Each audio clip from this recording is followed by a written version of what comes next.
porque a Câmara Nacional de Recursos do Trabalho da Argentina suspendeu a reforma trabalhista incluída no mega-decreto de Javier Milei.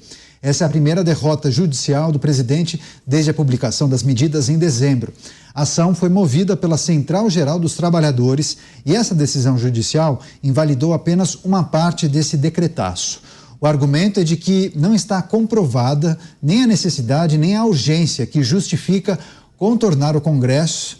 Quem é que legisla, né? Determina as mudanças na legislação, editar uma medida com importantes e numerosas medidas. Giro com os nossos comentaristas. Cláudio Dantas. Dantas, Justiça Argentina suspendendo partes do decretaço de Javier Milei, sobretudo aquelas que alteram as regras trabalhistas, e haverá um amplo debate agora para saber se essas medidas irão entrar em vigor ou não. O que é preciso destacar agora?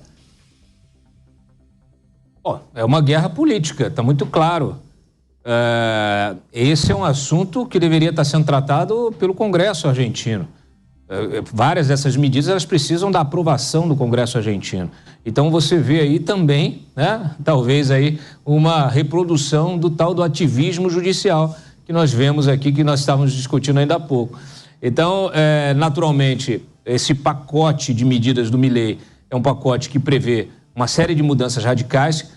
Nesse caso das questões trabalhistas, né, englobam aí as questões trabalhistas. O que nós estamos falando é na liberação das forças produtivas, é no fim dos sindicatos, da contribuição obrigatória dos sindicatos, que nós vivenciamos aqui, mas infelizmente também foi derrubada pelo Supremo, né? Então, infelizmente é isso. É a luta pela mudança do sistema que levou à crise argentina. E você não consegue, você não vai retirar a Argentina desse buraco sem essas mudanças. São mudanças fundamentais para você traçar um novo destino para a Argentina. Só que o sistema ele está muito consolidado. Essas forças, né, que estão colocadas no judiciário, na política, nos sindicatos, no empresariado, né? Tem um empresariado ali que integra o chamado capitalismo de compadrio, muito também parecido com o nosso, né? De empresários que se beneficiam da relação com o poder, se beneficiaram durante quase 2 décadas da relação com o kirchnerismo. Essa gente não quer abrir mão do poder, não quer abrir mão dessas prerrogativas, desses benefícios, dessas relações que foram estabelecidas. Então, é uma briga que vai chegar lá na Suprema Corte também. Ela vai se dar aí a um pedido, inclusive, para que isso seja remetido, esse recurso seja remetido à Câmara de Recursos do Contencioso Administrativo Federal,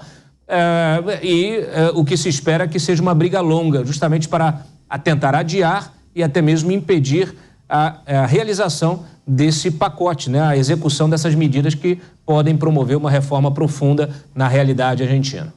Pois é, mas muitos especialistas entendiam que as medidas poderiam até modernizar as relações de trabalho e aumentar o número de vagas, pois os empresários poderiam contratar e demitir com uma facilidade e rapidez muito maior.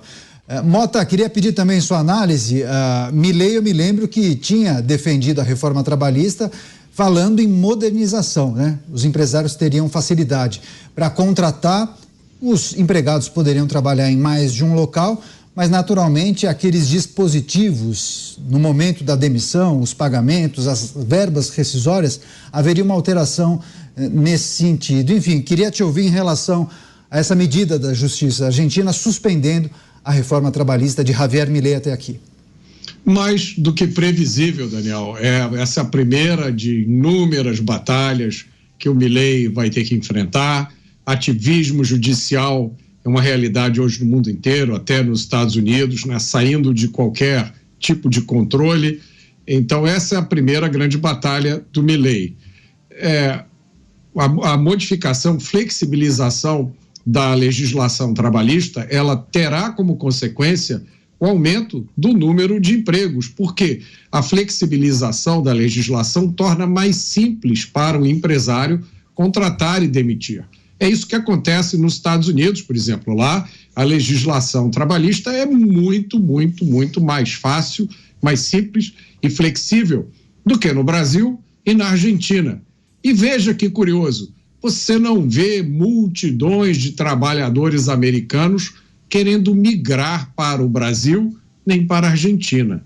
Na verdade, são os brasileiros que querem ir para os Estados Unidos usufruir da falta de direitos trabalhistas que existe lá. Mas como é que funciona isso? É muito simples. Na verdade, os trabalhadores, quando encontram essa flexibilização, eles descobrem que no final do mês tem muito mais dinheiro no bolso deles.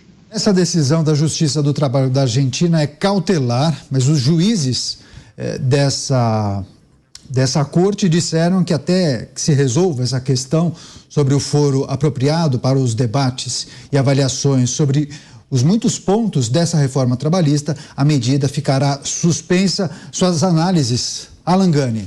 Pois é, Caniato, veja que o desafio do Milei, além do desafio econômico, que é gigantesco, ele vai sofrer esse desafio da política, resistências dentro do Congresso Nacional, fisiológico, acostumado a viver a custas do Estado, de populismo barato, achacando a população, e também agora com a justiça, né? Como o Mota bem mencionou, esse problema do ativismo judicial não é uma particularidade aqui do Brasil, mas é algo que acontece no mundo inteiro, inclusive nos Estados Unidos, só que aqui no Brasil é claro que chama muito mais atenção pela sua intensidade, mas acontece também na Argentina. Então o Milei ele vai ter que lutar contra todas essas forças. Agora, de qualquer maneira, a reforma trabalhista, ela é essencial. Veja, a taxa de desemprego hoje nos Estados Unidos, ela está próxima de 3,7% num pós-pandemia. Historicamente, os Estados Unidos têm uma taxa de desemprego muito menor do que a Europa. E aí eu estou comparando dois mundos que são ricos. E por quê? Porque tem tanta amarra no mercado de trabalho europeu, né? É tão caro demitir, contratar uma pessoa que o desemprego acaba ficando alto. Você não tem incentivos para o mercado de trabalho. É bom para quem está empregado, mas para quem não está empregado e está querendo entrar, é péssimo. Então, quando você tira essas amarras do mercado de trabalho, ele se torna muito mais dinâmico, muito mais ágil, tanto para demitir quanto para contratar. Só que isso tem impactos na produtividade, na renda, na queda do desemprego. Então, é uma das medidas importantes aí que o Milei precisa tomar e enfrentar todas essas resistências do atraso. E o Milei tem que seguir mais ou menos o receituário econômico daquilo que deu certo no Brasil, né? Que foi o quê? Algumas medidas tomadas durante o governo Fernando Henrique, como o Plano Real, não é exatamente o que ele vai fazer lá, mas ele pode tirar algum aprendizado com elevação de taxas de juros para combater a inflação, acabar com congelamento de preços, algo que ele já está fazendo, maior responsabilidade fiscal e algo também que foi feito tanto no governo Temer quanto no governo Bolsonaro, maior austeridade fiscal, criação lá do teto de gastos, reforma trabalhista, fim de imposto sindical, independência do Banco Central. Olha o quão importante é isso, até porque o Banco Central argentino não é independente e pratica taxas de juros populistas abaixo do mercado. É claro que vai ter inflação. Então, se ele seguir minimamente o receituário que foi feito aqui no Brasil, e nem foi feito de maneira muito agressiva aqui no Brasil, foi feito de maneira tímida, e veja que deu certo, né, em alguns aspectos. Então, se ele seguir esse receituário, a Argentina aí